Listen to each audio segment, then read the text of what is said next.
রাজনৈতিক দলেরা যে কথা বলছে যে তারা ছাড়া সমস্যার সমাধান করা সম্ভব না, তারা তাহলে 53 বছর সমস্যার সমাধান করে নাই কেন? দল গোছানো ও নির্বাচনী ছক করছে গণতন্ত্র মঞ্চ। বিএনপির সঙ্গে আওয়ামী লীগ বিরোধী আন্দোলনে মাঠে থাকলেও আগামীতে ভোটের রাজনীতির সমীকরণ কোনোভাবে মেলাতে পারছে না গণতন্ত্র মঞ্চ। বিএনপির সঙ্গে জোটবদ্ধ নির্বাচন যদি তাই হয়, সেক্ষেত্রে আসন ভাগাভাগির ফয়সালা কিভাবে হবে সেদিকেই তাকিয়ে আছে তারা। পর্দার আড়ালে বিষয়টি নিয়ে দুপক্ষের মধ্যে অল্প বিস্তর আলাপ আলোচনা চললেও কোনো কুল কিনারে মেলেনি এখনও। মঞ্চের নেতাদের দাবি, আগামী জাতীয় সংসদ নির্বাচন নিয়ে আনুষ্ঠানিক বৈঠকের এখনও সময় হয়নি। তাদের মতে শান্তিতে নোবেল জয়ী ডক্টর মোহাম্মদ ইউনূসের নেতৃত্বাধীন বর্তমান অন্তর্বর্তীকালীন সরকার এখন দেশ পরিচালনা করছে। তারা জাতীয় সংসদ নির্বাচনের আগে বেশ কিছু বিষয়ে প্রয়োজনীয় সংস্কার করতে চান। এর পরপরই অনুষ্ঠিত হবে জাতীয় সংসদ নির্বাচন। এই সময়টুকু পর্যন্ত অপেক্ষা করতে চান গণতন্ত্র মঞ্চের নেতারা। পাশাপাশি এর মধ্যে গুছিয়ে রাখতে চান তারা নিজেদের ঘরও। এ প্রসঙ্গে গণতন্ত্র মঞ্চের অন্যতম শীর্ষ নেতা ডাকসুর সাবেক ভিপি মাহমুদুর রহমান মান্না বুধবার এক প্রতিবেদনে বলেন, আগামী জাতীয় সংসদ নির্বাচন কবে হবে তা এখনো নিশ্চিত নই।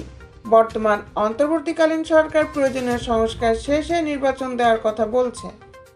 আমরা তাদের এজন্য যৌক্তিক সময় দেওয়ার কথা বলেছি।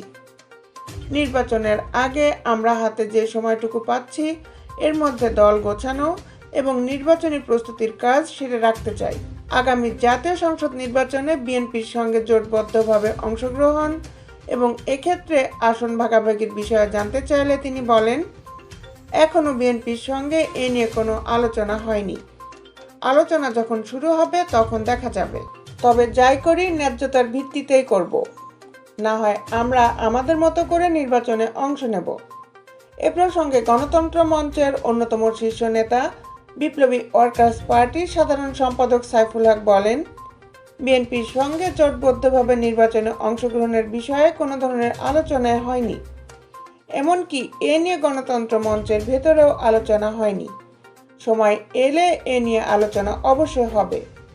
তবে আপাতত আমরা দল গোছানোর পাশাপাশি নির্বাচনের প্রস্তুতিও নিয়ে রাখছি। তিনি আরও বলেন, 2018 সালের নির্বাচনে বিএনপি সহ জাতীয় ঐক্যফ্রন্টের ব্যানারে বিপ্লবী ওয়ার্কার্স পার্টি 11টি আসনে অংশ নেয়। আগামী নির্বাচনে এই 11টি আসনের পাশাপাশি আর কোথায় কোথায় ভোট করা যায় এ নিয়ে আমরা কাজ করছি।